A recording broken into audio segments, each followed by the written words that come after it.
Hello दोस्तों, hope you had a good trading Friday. देखते हैं फ्राइडे को मार्केट्स में क्या हुआ और मंडे को मार्केट्स में क्या हो सकता है। तो आज एक बड़ा इवेंट है, इंडिया पाकिस्तान का मैच है। So before that let's close this video.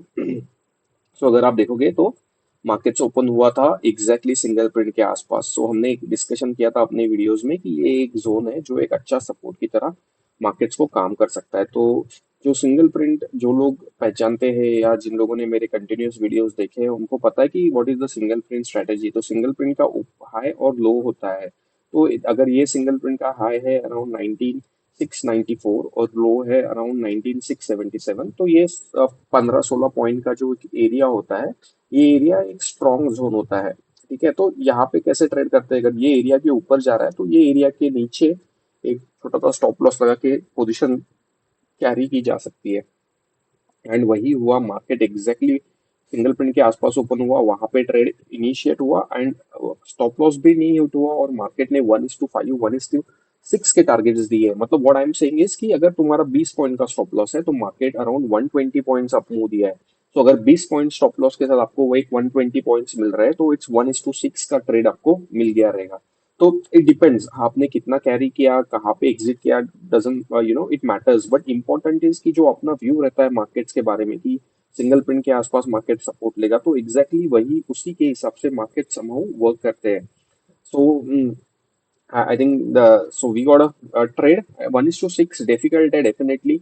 हाँ, अगर आपको पता है कि ये जो ब्लू एरिया है ये नया सिंगल प्रिंट है, अगर आप देखोगे तो ये ब्लू एरिया हमने काफी दिनों से कैप्चर करके रखा था और ये एरिया एक सिंगल प्रिंट एरिया था। तो आज जैसे ही मार्केट वो सिंगल प्रिंट के आसपास गया वहां से शार्प सेलिंग देखने को मिला। तो जैसे सिंगल प्रिंट के आसपास आया वहां से शार्प बाइंग, सिंगल प्रिंट के आसपास गया वहां से शार्प सेलिंग। तो single print always reacts in this way. तो ठीक है, 1:6 नहीं, बट 1:3 1:4 भी आपने कंसिडर के कमाया रहेगा तो that is good for you, because छोटा stop loss with a good target. And अगर आप ऑर्डर फ्लो देखोगे आज का, तो ऑर्डर फ्लो भी ऐसा कुछ बता नहीं रहा था कि आज एक बड़ा मूवमेंट आ सकता है, क्योंकि मार्केट वोलाटाइल रहने के ही चांसेस दिखा रहा था। अगर आप ऑर्डर फ्लो देखोगे तो ऑर्डर फ्लो में there was a selling, but वो सेलिंग कहाँ पे था, तो वो सेलिंग था near to the single print. और जब नियर टू सिंगल प्रिंट मतलब सपोर्ट के आसपास सेलिंग रहेगा तो वो सेलिंग ट्रैप हो जाता है। भाई सब वर्षा, अगर सिंगल प्रिंट के आसपास बाइंग देखने को मिल रहा है ऊपर की साइड पे ब्रेकआउट करने के लिए, तो मोस्ट प्रोबेबली वो एरिया में वो बायर्स फंस जाते हैं, वो ट्रैप हो जाते हैं। तो सिमिलर कंसेप्ट आज फिर से चला, जहां पे सिंगल प्रिंट के आसपास काफी लोग सेल कर रहे थे 1100 कॉन्ट्रैक्ट्स, 1180, 1300 कॉन्ट्रैक्ट्स, ये आप देख सकते हो। और ये सब लोग आज मार्केट्स में ट्रैप हुए near to a single print. तो सपोर्ट के आसपास सेल नहीं करना है, रेजिस्टेंस के आसपास बाय नहीं करना है, ये जो लॉजिक होता है वो लॉजिक परफेक्टली चलता है और आपको ऑर्डर फ्लो पे वही दिखेगा। और अगर आप देखोगे तो end of the day is just 4,000 contracts negative. तो डेफिनेटली मार्केट्स में सेलिंग था, बट लोअर लेवल पे सेलिंग था और मार्केट ने उनको ट्रैप करके एक मूवमेंट देने की कोशिश की और एग्जैक्टली सिंगल प्रिंट के आसपास से फिर से मार्केट ने रेजिस्टेंस लिया है। तो जब भी ये नंबर्स इन सिंक होते हैं, जैसे अगर आज ये नंबर्स +8,000 9,000 रहते थे अराउंड दिस लेवल, तो मार्केट एक ट्रेंडेड मूव देने वाला था। बट मार्केट ट्रेंडेड मूव नहीं देने वाला था, ये क्लियर था, बिकॉज मार्केट्स में ओवरऑल सेलर्स थे। But and then market resistance के आसपास जा चुका था, तो वहां से एक सेलिंग देखने को मिला। तो थोड़े से लॉजिक्स भी लगाने पड़ते हैं गाइज। अगर आप दूसरा देख लोगे बैंक निफ्टी, तो उसने भी एक सिंगल प्रिंट के आसपास सपोर्ट लिया था। हमने डिस्कस भी किया था कि ये जोन जो है वो एक सिंगल प्रिंट जोन है, वो एक काफी तगड़ा सपोर्ट की तरह काम करेगा। आज बैंक निफ्टी ने वही किया, सपोर्ट के आसपास से एक ऊपर की तरफ मोमेंटम दिया। एंड देन जो बेसिकली सेलिंग आया है वो selling because of HDFC bank का शायद रिजल्ट है मंडे को, तो उसके एंटीसिपेशन में एक सेलिंग देखने को मिला है। अगर आप बैंक निफ्टी का ऑर्डर फ्लो भी देखोगे तो इट वाज निगेटिव से पॉजिटिव टेरिटरी में गया था। एंड पॉजिटिव टेरिटरी में जाने के बाद फिर से एक सेल ऑफ देखने को मिला, just because markets doesn't want to carry the position for the Sunday, for the weekend, and Monday we have a important event for Bank Nifty with the HDFC Bank results. And that's why I think markets ने second half में sell off दिया है। Definitely, nobody knows. I also did not thought कि इतना बड़ा selling आएगा, in the end. So जो अपना profit था वो सब बैंक निफ्टी में पूरा profit market ने खा लिया। At least we were out with a very minor losses, or you can say near to the cost. Definitely unexpected selling tha, and this things happens into the market. So that's why you have to understand where is your stop loss, where your entry, because अगर आपका entry यहाँ पे है which is 4,462 के आसपास, तो एक अच्छा खासा मूवमेंट, एक अच्छा खासे प्रॉफिट में आप दिख रहे थे, 200-300 पॉइंट का मूवमेंट था, बट मार्केट जैसे ही रिवर्स हुआ, हमारा स्टॉप लॉस कॉस्ट पे मार्केट ने ले लिया। सो निफ्टी में थोड़ा पैसा बना, बैंक निफ्टी में कुछ पैसा नहीं बना, क्योंकि एक वियर्ड मूव देखने को मिला। एंड आई थिंक ये मूव एचडीएफसी बैंक के रिजल्ट की वजह से ही है, because there is no other reason that I see. मुझे कहीं कोई सेलिंग नहीं दिख रहा है या कुछ अदर रीजन नहीं दिख रहा है। तो एक ठीक है, होता है मार्केट्स में, this is how it is. So, we need to take the trades accordingly. So that's fine. Nifty, Bank Nifty, Fin Nifty तो ट्रेड करने की जरूरत ही नहीं थी, because no no expiry movement. But Monday Tuesday हम Fin Nifty में ज्यादा फोकस करेंगे। बट अभी भी फिन निफ्टी में अगर आप देखोगे तो नीचे के साइड पे 19806 के आसपास सपोर्ट एरिया है, वो सपोर्ट एरिया बहुत इंपॉर्टेंट रहेगा अभी मार्केट के लिए। अपसाइड ओनली व्हेन जो आज का ये जो हाई बनाए हैं बैंक निफ्टी ने और फिन निफ्टी ने, जब तक वो ब्रेक नहीं करता है तब तक अपसाइड के बारे में सोचना मत। Same for Nifty as well, जब तक ये एरिया मार्केट क्रॉस नहीं करता है, विच इज अगेन 18836 18837 के आसपास, तब तक हम अपसाइड के बारे में नहीं सोचेंगे इनटू द मार्केट्स। एंड अगर आपने हमारे वीडियो का टाइटल भी देखा रहेगा, तो मैं बोल रहा हूँ कि काफी देर से कि कंसोलिडेशन फेज में ही है मार्केट्स, क्योंकि बॉलिंजर बैंड अगर आप देखोगे तो काफी वाइड है अभी राइट नाउ। अगर आप कैंडल स्टिक एनालिसिस भी करते हो तो देखो, ऊपर का बॉलिंजर बैंड नीचे की तरफ आ रहा है, नीचे का थोड़ा सा फ्लैट है, तो ये थोड़ा सा ऐसा यू नो अगर आपको देखना है तो ब्रेकआउट मिलने के लिए इसको ऐसा थोड़ा सा एक छोटा सा स्ट्रेट लाइन में जाना पड़ता है, देन ब्रेकआउट जो मिलता है वो अच्छा खासा ब्रेकआउट रहता है। अभी मार्केट्स प्राइस ऊपर का बैंड नीचे की तरफ खींच रहा है, कि नीचे का शायद ऊपर जाने की कोशिश कर रहा है, तो थोड़ा सा इनको साथ में आने दो, then there would be a trade. I think same happening for the Bank Nifty as well. ऊपर का बैंड नीचे की तरफ जा रहा है, नीचे का बैंड अभी फ्लैट है। अगर ये ऊपर की तरफ जाने लगा और ऊपर का नीचे की तरफ आने लगा, तो डेफिनेटली और कंसोलिडेशन जोन में मार्केट्स जा सकता है। तो अभी थोड़ा सा वेट एंड वॉच करो। अगर आप देखोगे तो 20 MA भी ऊपर की तरफ मार्केट्स ब्रेक नहीं कर पा रहा है, और सो जब तक वो ऊपर नहीं जाएगा बैंक निफ्टी में, कोई तगड़ा पॉजिटिव ट्रेड देखने को नहीं मिलेगा। तब तक मार्केट्स अप डाउन ही चलता रहेगा। सो अभी मार्केट्स में एक कंफर्म्ड अपसाइड नहीं है। कंफर्म्ड अपसाइड के लिए थोड़ा सा वेट करो।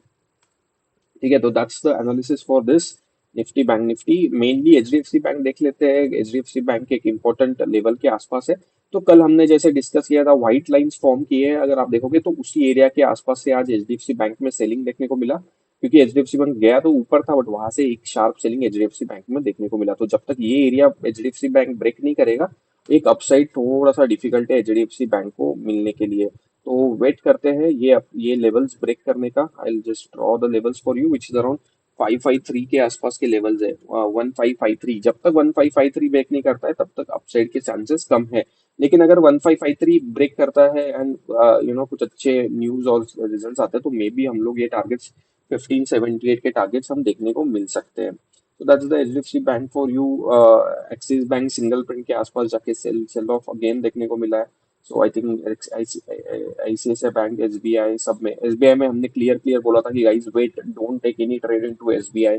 If you remember what we were tracking is 605 level. जब तक 605 ब्रेक नहीं होता है, मार्केट कंसोलिडेशन मोड में ही रहेगा। ये क्लियर क्लियर इंडिकेशन था on to the HDFC Bank. Kotak Bank में ये येलो लाइन हमने डिस्कशन किया था, 1785 के अबाउट जाएगा तभी बाय करना। आप देख सकते हो नीचे की तरफ आ चुका है, सिंगल प्रिंट के आसपास सपोर्ट ले रहा है। इंडसइंड बैंक ने एक अच्छा खासा मूवमेंट दिखाया है, तो एक इंडसइंड बैंक ने एक सिंगल प्रिंट भी फॉर्म किया है। तो अभी पूरे बैंकिंग पैक में एक इम्पोर्टेंट और एक अच्छा खासा दिख रहा है सेटअप में, बट ये काफी दिनों से कंसोलिडेशन फेज में था। तो अगर जब तक ये कंसोलिडेशन फेज ब्रेक नहीं करता है, तब तक थोड़ा सा वेट करो। मैं आपको मे बी चार्ट भी दिखा देता हूँ इंडसइंड बैंक का, इन माय रडार। तो I think this is interesting bank for you guys. अगर आप देखोगे तो एक अच्छा खासा स्विंग ब्रेकआउट देखने को मिल रहा है काफी। यहाँ से अगर आप देखोगे तो सितंबर से पूरा मिड अक्टूबर तक ये पूरा जोन एक कंसोलिडेशन जोन था फॉर दिस स्टॉक। पूरे इतने दिन से ये स्टॉक एक कंसोलिडेशन जोन में ट्रेड कर रहा था, आज एक अच्छा ब्रेकआउट देने की कोशिश कर रहा है। तो what I will wait is, I will wait for a follow through. And मेरे लिए कैसा है, आरएसआई 60 के अबाउट टिकना चाहिए। And then also order flow और ये भी बोल रहा है कि एक अच्छा खासा मोमेंटम इंडसइंड बैंक में आ सकता है। तो keep an I on IndusInd bank. But ये डेफिनेटली इंट्राडे में आपका ये स्टॉप लॉस क्लियर क्लियर होना चाहिए। 14 1441 से लेके 1448 के आसपास एक सिंगल प्रिंट है। So keep an I on that. I think the trade that work today mainly was uh, on the stocks, the auto stocks. अगर आप देखोगे एग्जैक्टली इंपॉर्टेंटली सिंगल प्रिंट के आसपास लो बना के कैसा मोमेंटम दिया है, तो क्लियर क्लियर था सिंगल प्रिंट के आसपास होने के बाद 580 के आसपास अगर आप बाई करते with stop loss which is around 530 540 के आसपास, तो अगर आपको एक अच्छा खासा ट्रेड देखने को मिला, अगेन 1:7 1:8 का टारगेट्स आपको देखने को मिला। तो single print always work guys, बहुत तगड़ा कंसेप्ट होता है single print. So keep an I always on the single print. Tata Motors ने एक बढ़िया मूवमेंट दिखाया है, एक एकदम बढ़िया मोमेंटम दिखाया है। और मैं आपको फिर से बता देता हूँ ऑर्डर फ्लो का मैजिक कैसे होता है। अगर आप देखोगे टाटा मोटर्स में, तो सवेरे से वेरी फ्यू कॉन्ट्रैक्ट्स ट्रेड हो रहे थे, 142 500 उसके आसपास, 400 के आसपास। लेकिन अगर आप देखोगे यहाँ पे एक डिफरेंस, जी और एस सेशन 400 कॉन्ट्रैक्ट से direct 2300 contracts.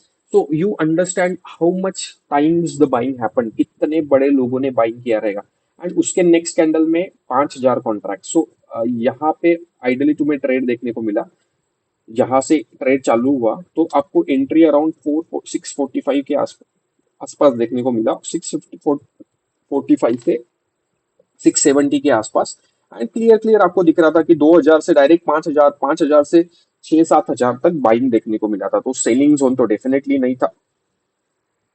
And Tata Motors exactly day high के आसपास क्लोज हुआ है। तो अगेन आपको समझ में आएगा अगर order flow, market profile together एक फंटेस्टिकली वेल्थ की तरह काम कर सकता है। और यहाँ पे आप बड़े ट्रेड्स ले सकते हैं with a good confidence in you. That's the main important thing. तो अगर आप देखोगे तो इन्फी एक गैप डाउन ओपनिंग देखने को मिला। काफी दिन से इन्फी में ऊपर की तरफ जैसे ही टारगेट्स अचीव किए थे, सेल ऑफ देखने को मिला।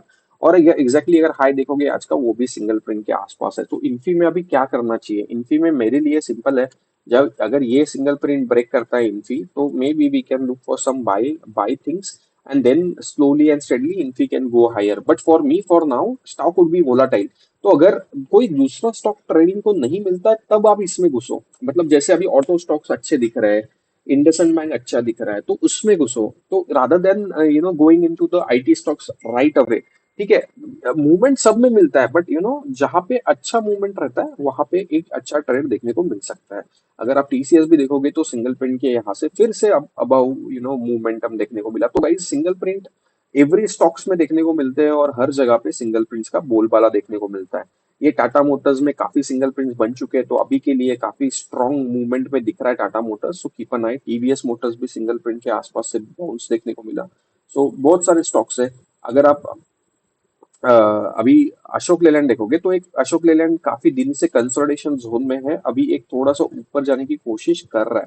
थोड़ा सा वेट एंड वॉच करते हैं, बट एक छोटा सा सिंगल प्रिंट बनाया है जो मुझे बहुत पसंद है, क्योंकि ये सिंगल प्रिंट अगर आप देखोगे तो ये 50-60 पॉइंट्स का रहेगा। तो यहाँ पे एक अच्छा खासा स्मॉल स्टॉप लॉस के साथ एक बड़े टारगेट्स के लिए आप प्ले आउट कर सकते हो। तो ये सिंगल प्रिंट्स का हाई कितना है, just for your information, 170 5 to 55, so 170.4। So ₹1 का स्टॉप लॉस भी पकड़ा तो एक अच्छा खासा ट्रेड आप देखने को मिल सकता है। एलएनटी इस वीक काफी साइलेंट था, तो देखते हैं क्या कैसे मोमेंटम देता है, बट एक अच्छे खासे साइलेंस के साथ ये वीक उसने ट्रेड किया है। तो guys that's whole market for you. What else we can discuss? देखो अभी वोल्टास ये कौन सा स्टॉक है, ये भी देखो ये एग्जैक्टली सिंगल पॉइंट के आसपास सपोर्ट ले रहा है। So each and every stock do works like that and works like this on to the single point. So हर चीज आई कैन फॉलो, बट या ओवरऑल इट वर्क्स। पीएफसी भी देखो आप, नीचे ऊपर से नीचे आया एग्जैक्टली सिंगल प्रिंट के आसपास से, फिर से बाउंस देखने को मिला पीएफसी में। आरईसी तो परफेक्टली सिंगल प्रिंट के आसपास ओपन हुआ और वहां से एक स्ट्रॉन्ग अप मूव देखने को मिला। तो ये स्टॉक्स का ये देखो। और एक अगर आप देखोगे last week, if you remember, I discuss this with you. हमने डिस्कस किया था एबी कैपिटल, और हमने डिस्कस किया था अगर एबी कैपिटल 183 के अबव सस्टेन करता है, 183.5 के अबव सस्टेन करता है, तो एक अच्छा खासा मोमेंटम देखने को मिलेगा। तो ये पूरा वीक उसी लेवल के आसपास एबी कैपिटल ने ट्रेड किया है। अगर ये लेवल ब्रेक करता है तो एबी कैपिटल एक अच्छा मोमेंटम दिखा सकता है। So guys I think I will not discuss everything, but yes guys, I hope you understood how the market is and how you should took a trade. uh, I think हमने strategy discuss किया है, ठीक है। Anyways, सो Nifty में एक देख लेते हैं कैसे करेंगे अभी ट्रेड। तो निफ्टी में हम trade entry only when 18,334 is about broken. अगर ये लेवल ब्रेक होता है 19677, तो एक शार्प सेलिंग 19640 के आसपास देखने को मिल सकता है। और अगर 19640 भी ब्रेक होता है तो एक थोड़ा सा शॉर्ट टर्म फिर से प्रेशर इंडाइसेस पे देखने को मिल सकता है। बैंक निफ्टी में भी सिंपल है, अगर ये लेवल 44280 के नीचे बैंक निफ्टी की ट्रेड करना चालू करता है तो बैंक निफ्टी 43,960 960 के आसपास जा सकता है और एक सेलिंग प्रेशर मार्केट्स में देखने को मिल सकता है। So keep an I, because ये जो प्राइस मूवमेंटम था आज का, ये थोड़ा सा वियर्ड था, तो हमें देखना पड़ेगा कि ये प्राइस मूवमेंटम कैसा प्ले आउट होता है। इसके ऊपर जाता है, ये इसके नीचे फॉलो थ्रू मिलता है, सो वी विल सी। तो अभी एक क्रूशियल लेवल पे है मार्केट्स, तो वेट एंड वॉच करो थोड़ा सा। ऊपर की तरफ मार्केट्स ने एक बाउंस बैक देने की कोशिश की, बट वो बाउंस बैक को अभी भी फॉलो थ्रू नहीं दिया है मार्केट्स ने। तो वेट करो, मार्केट्स ने अभी तक बुलिशनेस कंफर्मेशन नहीं दिया है, तो let's wait for that and accordingly we will make our strategy. तो वीकली एनालिसिस वीडियो देखना मत भूलना, उसमें हम वीकली एनालिसिस करेंगे इस वीक मार्केट्स में क्या हुआ और नेक्स्ट वीक मार्केट्स में क्या हो सकता है, so that you guys may get more idea onto it. So guys, let's close. Let's focus. India should win. Let's see how the match goes. But let's cheer for our Bharat in the end. Yes. So guys, thanks for watching. This is a video only for education purpose. कोई trade और investment decision मत लेना, आप अपने financial adviser से consult कर सकते हो to take any trade or investment decision. We are not responsible for loss due to content in the video. Thank you guys. Thanks for watching. Have a nice time. See you, see the match with your family, give time to your family. Then from Monday again, we will have our business running in. Thank you. Thanks. Bye bye.